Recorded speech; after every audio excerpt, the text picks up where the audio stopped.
ኤፉዬ አሁንም በድጋሚ እያስመለሳት ነው። እንግዲህ የእርግዝና ነገር እርግጠኛ ነው ብዬ አስባለሁ። እያማማት ነው። እንደገና ደግሞ የናታንና የያፌት ውጤት ያው የዘረ ምርመራ አስመርምራ ነበረ። ውጤቱ አልደረሰም፣ ግን ሲደርስ ቀን እንግዲህ ሰርፕራይዝ ይሆንለታል ማለት ነው። ለኤፍራታ ሁለቱ ወንድማሞች ሲሆኑ ምን የምታስብ ይመስላችኋል? ወይም ታስታርቀው ይሁን ብቻ አይታወቅም። ያው ባለፈው ያፌት ለኤፍራታ ቀለበት አምጥቶላት አብሮ ተደስቶ ነበረ። ቢሆንም ግን በዛሬ ቀን ኤፍራታ አሞታል። አሁንም አልተዋትም፣ ያስመልሳታል። እንግዲህ እርግዝናው ትክክለኛ እርግዝና ያዛለች ማለት ነው። እንደዛ ነው ቤተሰቦች። ጽዮን ደግሞ በአሁኑ ሰዓት ከዳጊ ጋራ የሆነ ያቀዱ ነገር አለ እና ሁለቱም የሆነ ቦታ የእነሱ አላማ እንግዲህ ድብቅ ነው። ከኛ ውጪ ማንም ሰው ማወቅ የለበትም። ስንወጣም ስንገባም ራሳችን መጠበቅ አለብን ብሎ ተባብሏል ከዳጊ ጋራ። እንግዲህ ይሄ እቅድ ለአቤል ይመስለኛል። አቤል እንግዲህ በአሁኑ ሰዓት የስንት ህይወት አባላሽቷል። ቢኒና ጽዮን ራሱ እንደዚህ እየተዋደዱ የነበረ መካከላቸው ገብቶ ጸብ ተፈጥሯል። ቢኒ አሁን ጽዮንን ማየት አይፈልግም። እንኳን ናታን ራሱ ማየት አይፈልግም። ቢኒ አሁን በጣም ተጎድቷል በአቤል ምክንያቱ ይሄ ሁሉ የሆነ።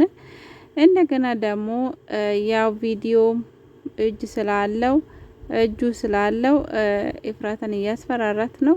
ስለዚህ አቤል የሆነ ነገር ወጥመድ ውስጥ መግባት አለበት ማለት ነው እና ይሄ ነገር እንዲከሽፍ ወይንም ያቂጂ እንዲደልትላቸው የሆነ ነገር ለማድረግ አስቧል ብዬ አስባለሁ። ጽዮንና ቢኒ እንግዲህ የሆነ ነገር ጽዮንና ዳጊ የሆነ ነገር አስበዋል ማለት ነው። ልብስ ራሱ ለብሰው ሲወጡ እንደ ፖሊስ መስሎ ተሸፋፍነው እንደዛ ነው የሚመጡት እና እንደዛ ነው ቤተሰቦች።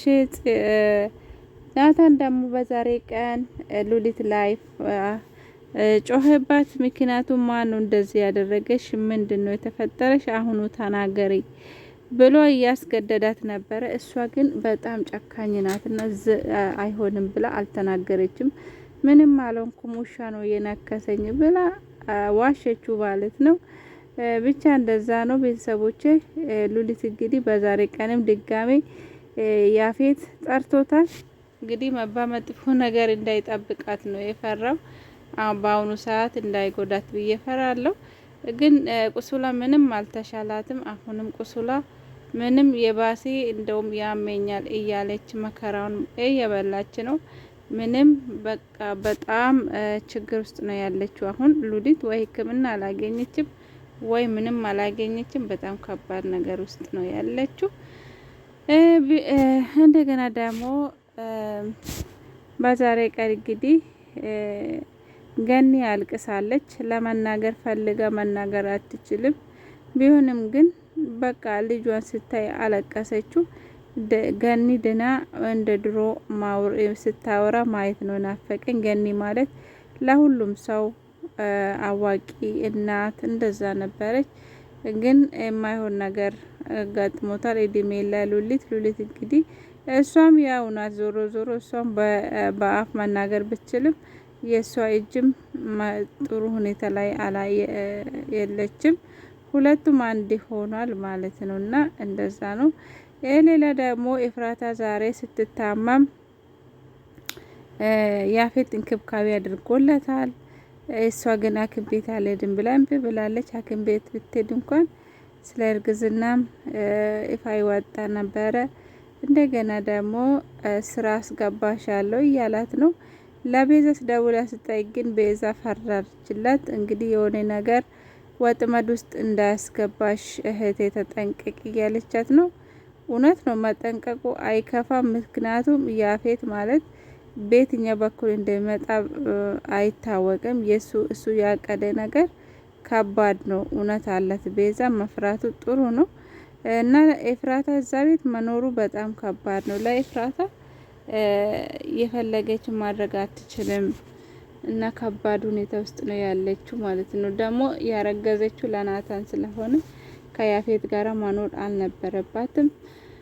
እንደገና ደግሞ ሴቶች ውስጥ ባለፈው አንዷ ለወንዶች ተሽጦ ነበረ፣ ሄዋንም ነበረች እና አንዷ እንደዚህ እባክ እኔ ታግቼ ነውና ከዚህ አስጣፋኝ ብላ ስትናገር ያ ነገር ወጣባት። ዛሬ ቀን እንግዲህ ታሪኩ መጥቶ አፈጠጠባቸው። ማን ነው እንደዚህ ያለው? ከናንተ ውስጥ አንድ ሰው እንደዚህ ብሏል እና እያለ ነው። እነሱ እንግዲህ ሰውንም ለመግደል ወደ ኋላ አይሉ። ፈጣሪ ይጠብቃት። እንግዲህ ልጅቷ ፈርታለች በአሁኑ ሰዓት እና እንደዛ ነው። ብቻ ከባድ ነው። ያፌት መቼ ቅጣት እንደሚያገኝ አይታወቅም። አቤልም ተደብቋል ዛሬ። ቢኒም እንግዲህ ዛሬ አልታየም እና ቢኒ ግን በአሁኑ ሰዓት በጣም ተሰብሯል በአቤል ምክንያት። አቤል ግን ከባድ ነገር ነው ያደረገው። አሁን እንደውም ጭራሹንም ከያፌት ጋር ካልኖርኩ እያለ ነው። ጭራሹንም ኤፍራታ ሊጎዳት ነው እንጂ ምንም አይሰራም እዛ ቤት መኖሩ። ያፌትም ጥሩ ነገሩን ብብሏል እና እንደዛ ነው ቤተሰቦቼ። ዛሬ ደግሞ ጽዮንና ሉሊት ተደባድቧል። ሉሊት እንግዲህ በአሁኑ ሰዓት ወሬ ያው ያፌት እዛ ቤት ውስጥ ምን እንደተፈጠረ ናታ ሲገባ ሲወጣ አሳወቅኝ ብሎ ተዘስቶታልና በአሁኑ ሰዓት እንግዲህ መረጃውን ለመለቃቀም ወዲና ወዳ እያለች ነው እና ለዛ ነው ዛሬ ጽዮን መታባት በቃ ተጣሉ ማለት ነው። እና ጽዮን ደግሞ ታውቃላችሁ ሉሊት ላይ በጣም ቂም ስላላት ሉሊት በጣም ነው ጠምዳ ያዛቻት እና ቤዛ ባትኖር ሉሊት ዛሬ ያ የተነቃቀለ ጥፍር ከነ መጨረሻ ታጣ ነበረ እና ጽዮን እንግዲህ አሁን ቆርጣ ተነስታለች።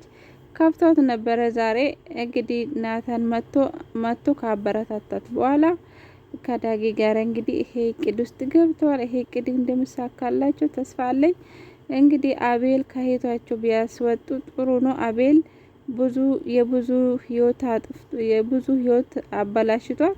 የናታን ኤፍራታ እንደገና ደግሞ ጽዮን፣ ቢኒ፣ ዳጊም እንደዛ እና አቤል የሰራ ስህተቶች ብዙ ነውና ለዛ ነው ቤተሰቦች ጽዮንም ቢከፋት ደግሞ ታውቃላችሁ ቢኒ ምን አይል እንደምታፈቅረው በጣም እኮ ነው የምትወደው እና እንደዛ ነው። ኤፍራታም እንደዛ ባለፈው አይታቻው ለኔ ናታን ናፍቆኛል እያለች ነው። በዛሬ ቀን እንግዲህ ቤዛ ጠይቃለች። አንተ ከኤፍራታ ተስፋ የእውነት ቆርጠሃል ወይ ብላ ስትጠይቀው እሱ ደግሞ ከዚህ በፊት አይኔን እያየች ካንተ ተስፋ ቆርጫለሁ፣ ከኔ ተስፋ ቁረጥ አልፈልግም፣ ካንተ ጋር ፍቅር አልፈልግም ብላ ነግራኝ ነበረ። አሁን ደግሞ የሷን ማሰብበት ጊዜ የለኝም እያለ ነው። ናታን ግን አሁንም ቢሆን ያፈቅራታል። ግን አፈቅራታለሁ ለማለት ብዙም እንትን አላለም።